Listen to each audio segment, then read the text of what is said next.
I'm Malaika Peachy. I'm one of the community and education gardeners here at Story Garden and at Paper Garden, which is run by Global Generation. So back in sort of the beginning of lockdown, when COVID virus hit, we were looking at how we could stay open, how we could better serve the community, what were the desires, what were the needs that were being unmet at the time. So we all gathered down, looked at ideas and looked at the different organizations who were all kind of going for the same pots of funding.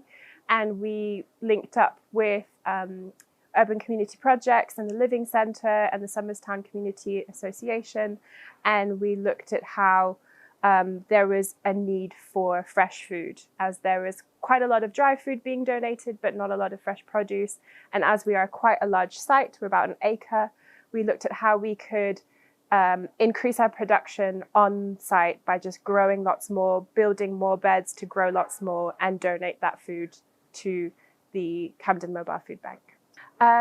So during the spring, summer months, after the sort of hungry gap, we call it in horticulture, we grow anywhere from 10 kilos to about 20 kilos of fresh food, which will be anything from tomatoes, squash, cucumbers, to lettuce, chicory, some things that are maybe more appropriate for different cultures. We grow quite a lot of Bengali produce for the local community, things like bottle gourds, kodu. We also grow callaloo for more of our Afro-Caribbean communities. So it can be a huge range, and we really encourage biodiversity in the garden and our growing. So it's along different herbs, different vegetables, fruits, etc.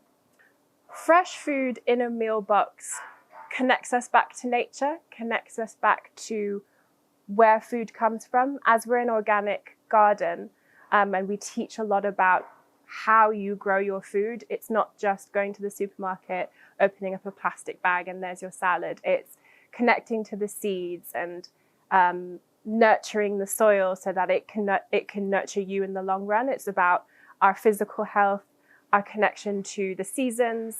You know, we need sunlight, we need water, we need air, we need all of these things. I think having fresh food not only nourishes us in the ways that we get vitamins and there's anti-carcinogenic properties, all of these things that help boost our health and keep us out of illness and out of the hospitals. It's also just being connected to the earth. And as we can see with the environmental crisis, we really need to connect to the earth. So we work with a lot of different groups in Somerstown and even in Islington. We have a lot of volunteers who come in weekly in one of our twilight gardening programs, which is open to anybody in the evenings on a Thursday. And then we have larger opportunities for maybe corporate volunteers to come in and do a lot of the growing or some of the heavier jobs that are needed in the garden. And then the bulk of our activities and our programs center around environmental education. So we work a lot with youth and schools. So we have after-school clubs from local primary schools, and we also have a youth leadership program, an ambassador program. So local young people get involved with the growing and the harvesting. At the moment, I'm working with an English as a second language group of young people who come from City in Islington, and they're harvesting with me for 6 weeks to take over to the food bank. So they're involved with the whole process as well. So there's a lot of work happening in the King's Cross area. There's a huge development which affects so many people, affects the landscape, affects the wildlife. And I find that with community gardens, especially in King's Cross and in our Canada Water Garden, there's a huge Canada Water Master Plan there that affects a lot of the people who are living there. And sometimes they get forgotten in what is happening in the master plans.